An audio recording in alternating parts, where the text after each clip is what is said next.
Boa noite, a graça e a paz, amém? Da última vez que eu vim aqui, eu me deparei com um grande desafio de apresentador. Agora estou aqui com o desafio de ministrar a palavra de Deus para a sua vida e para a minha vida. Até porque essa palavra aqui tem que falar primeiro ao meu coração.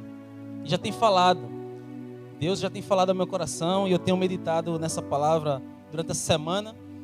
E eu gostaria de deixar registrado aqui também a minha gratidão a Deus por esse ano 2020 que se passou e por esse ano 2021 que se inicia. E hoje nós estamos aqui no primeiro culto da Liga no ano 2021. Que fera, que fera. Tudo isso tem a ver com Deus, tudo isso tem a ver com a graça de Deus nas nossas vidas. E eu queria agradecer a Deus também, porque eu creio que Ele tem reservado muitas coisas para mim e para a sua vida nesse ano 2021. Eu gostaria muito que você tivesse sensibilidade do Espírito para poder entender qual é a orientação de Deus para a sua vida.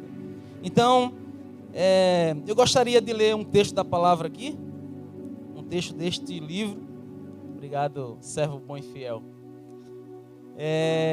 Primeiramente eu queria ler esse texto aqui, deste livro aqui, que diz assim: e agora, meu filho, eu percebo que existe algo mais que te preocupa e que não podes compreender, relativo à justiça de Deus na punição do pecador, pois tentas acreditar que é injustiça ser o pecador entregue a um estado de miséria.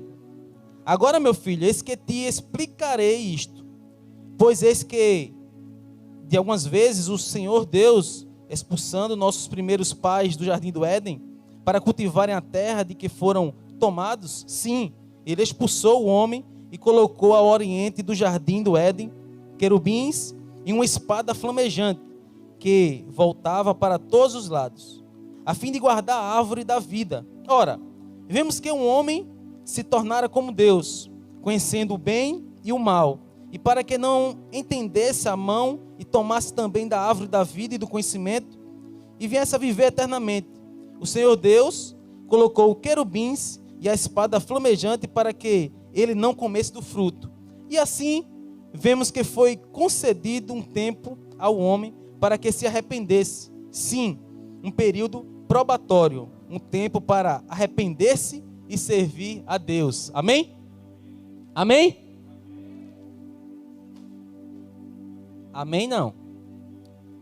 Esse texto que eu acabei de ler faz parte de um livro que se chama Livro dos Mormons.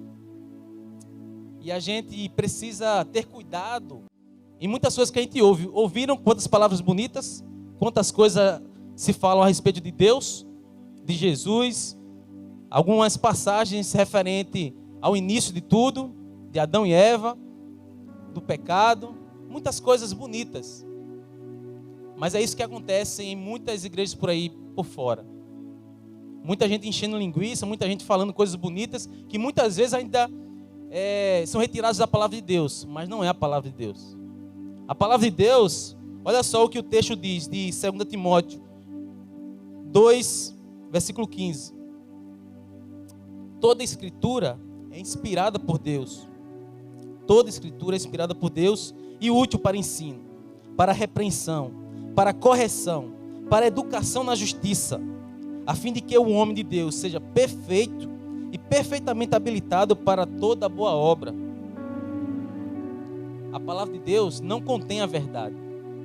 A palavra de Deus, ela é a verdade.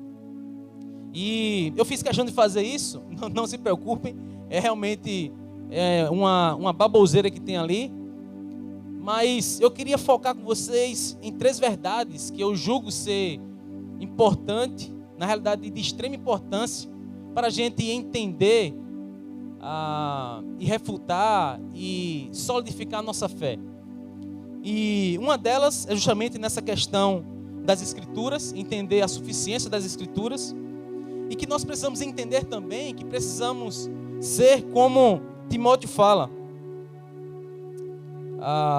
um obreiro que não tem do que se envergonhar, que maneja bem a palavra da verdade. Timóteo escreve a respeito desta orientação, dessa instrução. Todos nós precisamos ser como os crentes de Bereia, ouvir e conferir nas Escrituras o que está sendo dito, se é verdade ou não. E eu queria continuar pensando com vocês a respeito de uma terceira verdade, que eu também julgo ser muito significativo para a gente. E diz assim, ó, a palavra de Deus dizendo que precisamos estar preparados para defender nossa fé. E olha só o que ela diz: pelo contrário, santifiquem-se em Cristo como Senhor no seu coração, estando sempre preparados para responder a todo aquele que pedir razão a respeito da vossa fé. Se um ateu chegasse aqui agora perguntando qual é a razão da sua fé, como é que você iria responder a essa pessoa?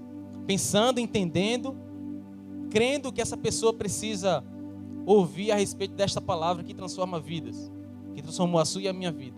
O que você diria para esse ateu? O que você diz normalmente para as pessoas que fazem parte do seu ciclo de amizade a respeito da fé que você professa?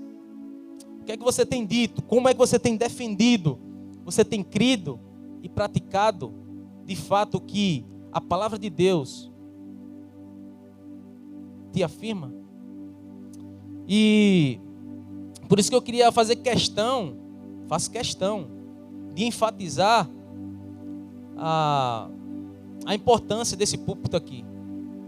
E eu louvo a Deus porque a palavra de Deus ela é pregada aqui com muita responsabilidade, temor e dedicação. Homens de Deus têm vindo aqui nesse púlpito e têm pregado aquilo que Deus se revelou em sua própria palavra. E eu queria deixar registrado isso também. Mas a leitura que eu escolhi como base, de fato, para essa mensagem, ou melhor, para essa reflexão, é justamente em um texto que está lá em Gálatas. Olha aí um aprendizado, hein? A primeira coisa, você precisa saber onde está a referência. Onde está o texto que está sendo lido. E eu queria, se você tiver a sua Bíblia aí, você abrisse em Gálatas, capítulo 1, versículo 6. E aí você vai entender o porquê eu fiz isso com esse livro aí dos Mormons. Gálatas, capítulo 1, versículo 6. Liga aí a sua Bíblia eletrônica, abra a sua Bíblia aí. E acompanhe o texto comigo, por favor. Gálatas, capítulo 1, versículo 6. E diz assim a palavra de Deus: admire-me que estejais passando tão depressa daquele que vos chamou na graça de Cristo para outro evangelho, o qual não é outro, senão que há alguns que vos perturbam e querem perverter o evangelho de Cristo. Mas ainda que nós, ou mesmo um anjo vindo do céu, vos pregue outro evangelho, que vai além do que já temos pregado, que seja anátema. Assim como já dissemos, e agora repito, se alguém vos prega evangelho que vá além daquele que vocês recebestes, que seja anátema. Ou seja, maldito, condenado ao inferno, que seja anátema. Porventura, procuro eu agora o favor dos homens ou de Deus? Ou procuro agradar homens? Se agradasse ainda a homens, não seria servo de Cristo. Então, nós não estamos aqui brincando, nós não estamos aqui querendo agradar vocês, nós não estamos aqui querendo passar a mão na cabeça de vocês. Pelo contrário, nós queremos confrontar cada um de vocês à luz da palavra, confrontar os pecados que cada um tem, que eu tenho. Não é fácil, não tem sido fácil viver um estilo de vida que agrada a Deus. Mas aprove a Deus, louvado seja Deus, porque é Ele quem vai continuar a boa obra que Ele começou na nossa vida. E isso eu creio fielmente. E pensando nesse texto e pensando em como eu poderia explicar melhor esse texto, diante do que a gente começou a fomentar hoje no grupo da Liga, né? Eu queria destacar essas 3 verdades e explicar um pouco melhor diante do plano de Deus para a nossa vida. O plano de salvação de Deus para a nossa vida. E aí, olha que camisa que eu vim hoje. Eu pensei que hoje eu ia descobrir quem era o maior do Nordeste. Ou o maior de Alagoas, pelo menos. Mas eu tô vendo um mar vermelho aí, mas eu ainda estou em dúvida se é só o CRB ou tem Flamengo, tem São Paulo. Os dois, né? Então eu quero crer que o maior de Alagoas é o CRB, correto?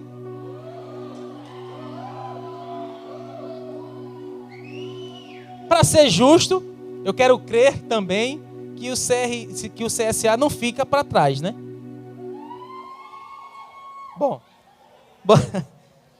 Bom, deixa quieto. Mas pensando nisso aqui, essa camisa do CRB aqui, ao contrário do que muitos pensam, eu vou simbolizar o pecado, tá certo? Eu vou sempre de encontro da maioria, certo? Então vamos simbolizar aqui o pecado. Então, é uma verdade eu afirmar, não é uma verdade não, é a verdade que todo ser humano precisa de Jesus. Sem Jesus, este ser humano, esta pessoa, está espiritualmente cega, morta em seus delitos e pecados. Ela não tem condições de vamos usar a linguagem aqui esportiva, né? De achar um time que realmente seja bom, como o CRB. É bom ou não é? Mas por causa da limitação, da deficiência, as pessoas começam a tomar decisões que aos seus olhos parecem boas, mas não é. E olha que ridículo. Esse time, eu não posso julgar, não posso generalizar. Mas se você entender isso que eu estou falando, já vai ser de grande importância para mim. Todo homem precisa de Jesus. Todo homem precisa de salvação. E todo homem está preso. E olha os textos aqui que eu escolhi para poder enfatizar isso aqui. Romanos 3:23 diz assim: pois todos pecaram e carecem da glória de Deus.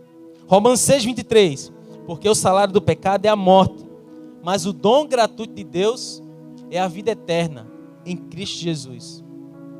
Todos estão afastados da glória de Deus. Todos precisam de Deus. Todos. Por causa dessa posição de pecador. E brincadeiras à parte, eu estou simbolizando, fazendo uma analogia com essa camisa, porque eu quero que você entenda esse princípio, como eu falei. Eu quero explicar de forma paulatina, de forma objetiva, o plano de Deus para mim e para a sua vida. Você que já tomou uma decisão por Cristo, as escamas dos seus olhos foram retiradas. E olha só, se você me der licença, né?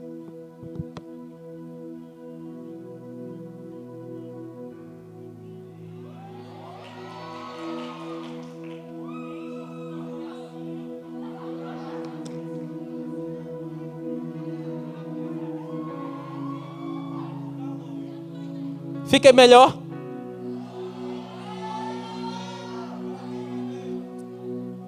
Eu acho que eu fiquei melhor porque eu gosto de azul. Eu acho. Mas, pensando nessa segunda camisa aqui, nesse segundo time, eu gostaria de pensar com você sobre a solução do problema. A solução para escolher um time melhor. E a solução para todo ser humano que precisa de Jesus está aqui, ó. Porque o homem, ele não tem condições de se relacionar com Deus novamente. Isso é o que a Bíblia afirma. E Deus, ele toma a iniciativa e envia o seu único filho, Jesus Cristo, para morrer no meu e no seu lugar. E João 3,16 diz isso. João 1, versículo 14, diz que Deus deixou toda a sua glória lá no céu e veio aqui na terra como homem, se fez carne e habitou entre nós. Gente, que privilégio. Um Deus todo poderoso, todo santo, todo justo, vir aqui na terra e se relacionar com pecadores, que na realidade a Bíblia diz que são inimigos de Deus. Que privilégio. Que privilégio. Louvado seja Deus por isso. E essa é uma certeza que eu e você, que nós precisamos ter. Que Jesus é a única solução para o pecado. A única. Não existe salvação fora do nome de Jesus. Não existe. Deus, Ele deu o melhor dele. O melhor. Seu único filho. Para morrer numa cruz. Antes de morrer, sofrer, né? Porque Jesus sofreu. Para sofrer e morrer. Porque só Ele tinha a capacidade. Só Ele tinha esse propósito de morrer na cruz e ressuscitar. Porque só Ele tinha o poder para vencer a morte. Só Ele. E pensando nisso, nessa solução, se você toma uma decisão por Cristo, aí a gente entende o que Jesus quis dizer, que o outro Consolador viria. Ao subir aos céus, Jesus disse: eu vou preparar morada para vocês, mas deixarei um Consolador. Enviarei um Consolador. E esse Consolador é o Espírito Santo de Deus, que purifica todo aquele que aceita Cristo, o Filho de Deus, como seu único e suficiente Salvador. Ao receber Jesus como seu único e suficiente Salvador, o Espírito Santo de Deus, o mediador, o Consolador, prometido por Jesus, ele te orienta a fazer o que é certo ao invés do errado. E se vocês me permitem novamente,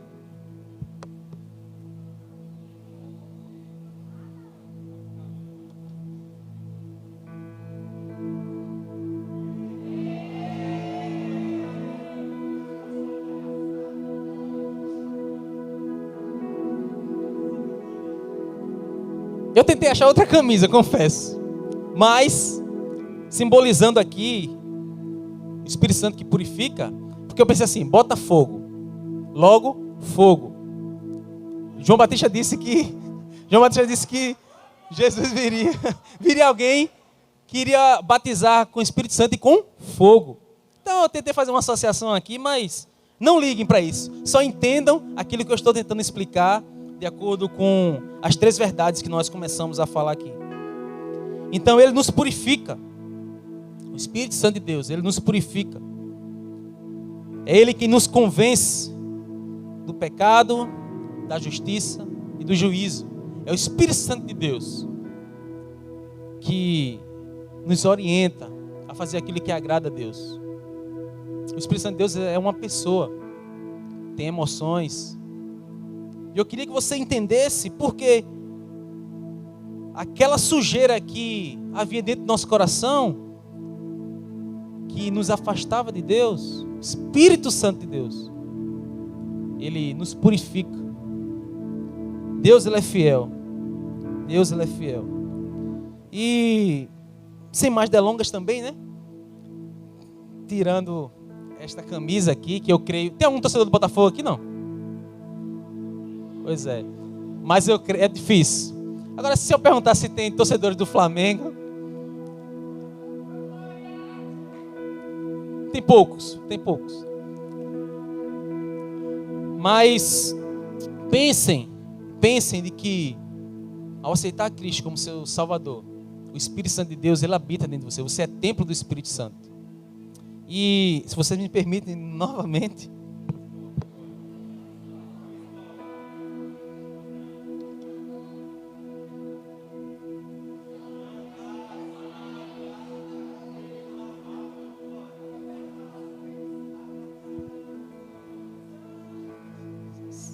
muito bem, isso aí, cantor.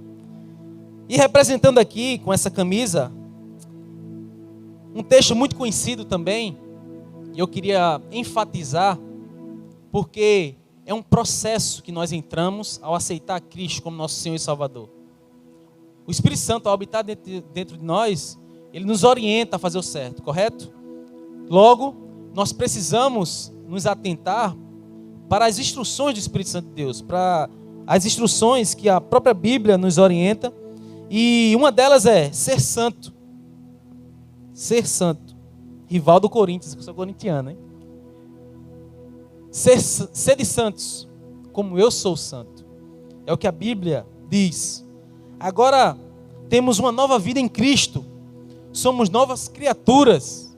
Um texto que eu gosto muito de recitar é justamente 2 Coríntios 5,17.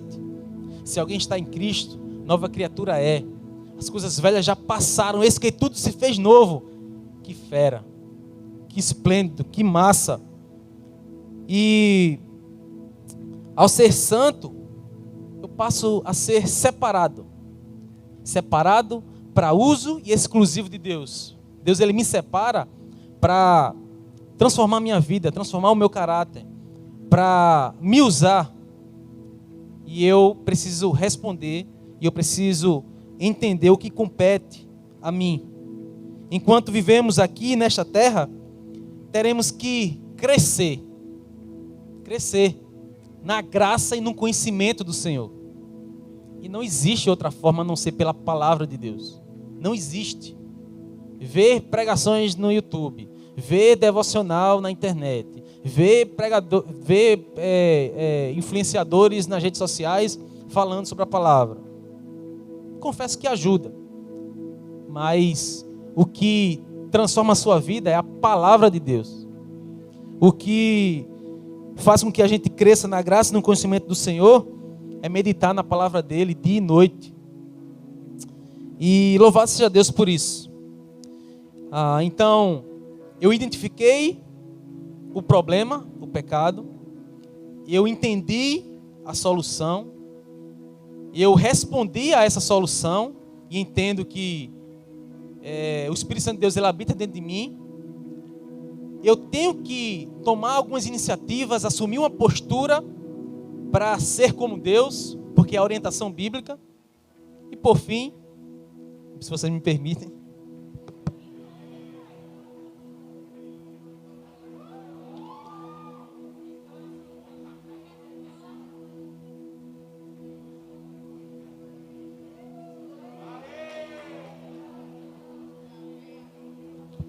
pensaram que era Flamengo, né? Mas não.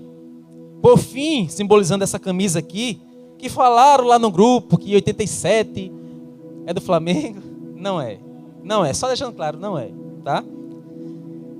Simbolizando aqui, eu gostaria de enfatizar e testificar aquilo que nós cremos e esperamos. Nós temos uma esperança viva de que um dia o nosso Salvador virá e levará todos que entregaram as suas vidas para Jesus. E essa esperança é a certeza de vida eterna. Todos que reconheceram que é pecador, que entregou sua vida a Cristo, que o Espírito Santo, ele testifica que somos filhos de Deus.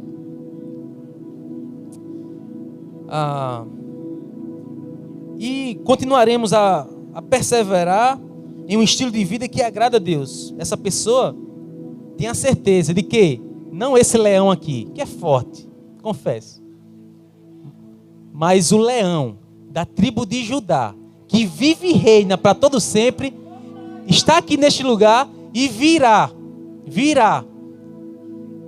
gente. Como é que nós esperamos a volta de Cristo? Como é que eu e você estamos vivendo de acordo com essa certeza? O leão da tribo de Judá, ele virá e nos resgatará deste mundo e nos levará para um lugar que não haverá mais dor nem lágrima. A Bíblia diz que ele enxugará dos nossos olhos toda lágrima. Ué? O Espírito Santo de Deus está falando ao seu coração nesse momento. E você precisa responder a essas perguntas aqui, ó. Que tipo de coração eu tenho neste momento? Coração de pedra ou um de carne? Coração duro, coração que rejeita Deus? Ou um coração que entende a sua necessidade e precisa de Jesus para viver um estilo de vida que agrada a Deus? E eu queria que você pensasse na seguinte questão. Só existe dois tipos de coração, gente. Um coração que Deus rejeita, ou seja, é o coração onde Jesus está fora. Esse Deus rejeita. E existe o outro tipo de coração, que é o coração onde Jesus está limpando toda a bagunça. Na verdade já limpou e continuará limpando tudo aquilo que a gente fizer de errado ainda. Dois tipos de corações. Eu queria que você baixasse a sua cabeça agora. Grupo de louvor, por favor. Queria que você baixasse a sua cabeça, fechasse seus olhos e pensasse. E também orasse a Deus agora. Para que Deus falasse ao seu coração a respeito de que coração você tem. Avalie a tua vida neste momento. Que tipo de coração você tem? Fala com Ele agora. Ele está te ouvindo. Clama ao Senhor, porque Ele te ouve neste momento. E Ele quer enxugar dos teus olhos todas as lágrimas.